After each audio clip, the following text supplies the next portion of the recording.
আসসালামু আলাইকুম। কেমন আছেন সবাই? আশা করি আল্লাহর রহমতে সবাই সুস্থ ও সুন্দর আছেন।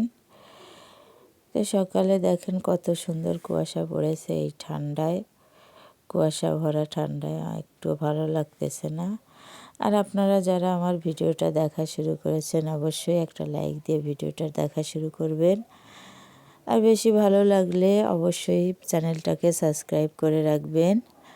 সাবস্ক্রাইব করে বেল আইকনটা বাজিয়ে রাখবেন। এই তো তারপর চলে আসলাম, কবুতর জবাই করব, কবুতরের বাচ্চা রান্না করব আজকে, তাই জবাই করব। বাড়ির পাশের ভাবিকে ডেকে আনছি, ডেকে এনে তাকে দিয়ে জবাই করে কবুতরগুলো পরিষ্কার করে নেব। এখানে দুটো কবুতরই জবাই করব, তাই তো জবাই করে পরিষ্কার করে চলে আসলাম রান্না করতে। কবুতরের বাচ্চা রান্না করব নতুন আলু দিয়ে।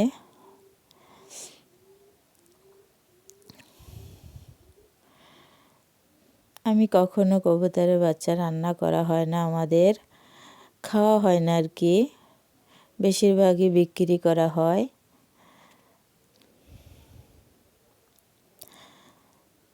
তা যাই হোক, এখানে দিয়েছি পেঁয়াজ, তারপরে গরম মশলা দিয়ে ভেজে নিয়েছি, তারপরে সব রকম মশলা দিয়েছি, জিরা বাটা, আদা বাটা, রসুন বাটা, হলুদ গুঁড়ো, ঝালের গুঁড়ো, লবণ দিয়ে মশলাটা ভালোভাবে কষিয়ে তারপরে কবুতরের বাচ্চাটা দিয়ে দিছি।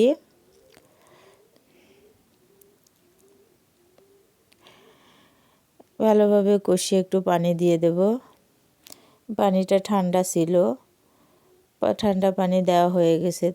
পরে ভাবলাম না, গরম পানি দিলে তাড়াতাড়ি হয়ে যাবে আর ভালো লাগবে, তরকারির স্বাদ ভালো হয় গরম পানি দিলে। তাই তো ফ্লাক্সে গরম পানি করে নিলাম।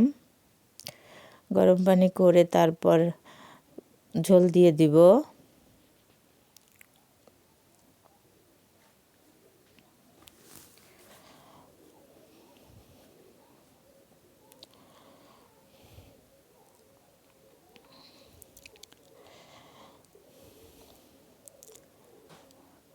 এই কবুতরের বাচ্চা রান্না করলে আপনাদের ভাই আবার খেতে চায় না,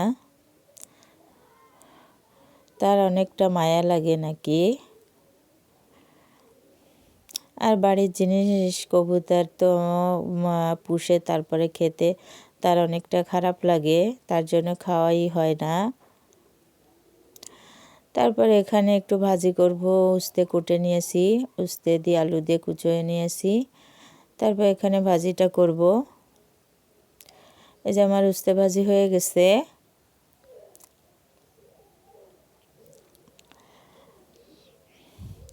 এই যে আমার রান্না কমপ্লিট, এখন খাওয়া দাওয়া হবে।